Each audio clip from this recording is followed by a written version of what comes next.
Lonsec wishes to remind that the information we provide on our portfolios is general advice, and we encourage investors to read the PDS or seek professional advice prior to making any decisions on their investments.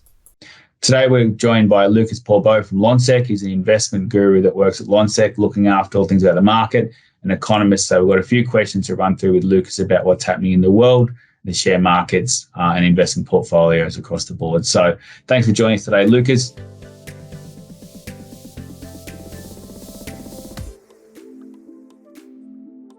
So the OPTUS data breach is top of everyone's minds, especially those that are OPTUS customers.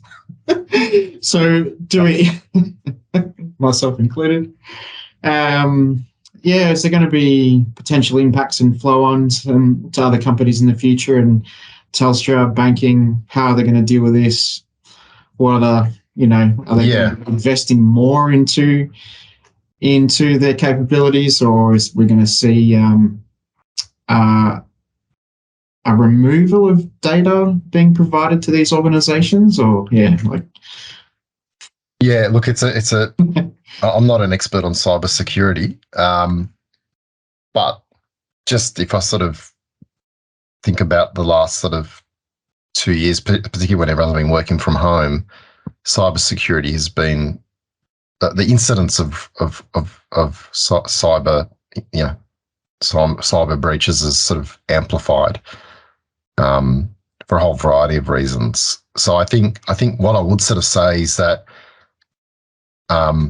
companies are spending, and I don't have the stats on this, but I know they are spending a lot more money and resources in terms of cybersecurity, a lot more than they maybe did, say 2-3 years ago. That's just the reality, because the risks and the number of incidents it's just gone up substantially. That's sort of the only sort of tangible thing I would say, is that businesses are effectively ramping up, however they can protect data and avoid any leaks. That is absolutely true.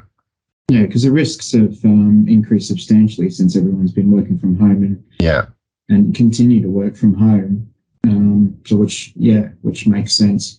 Would it be investing in those cybersecurity firms? Would it be a long-term decision, or again it's just a short-term? Hey, we've got this thing, we'll sort it out, and then it's. It's also I think related to the comment we had previously is how much of that's already priced in. By the time something's become a sort of a big thematic is, so is it going to be relevant over the coming years, and what, absolutely. But but I guess from an investor perspective, you're thinking about it from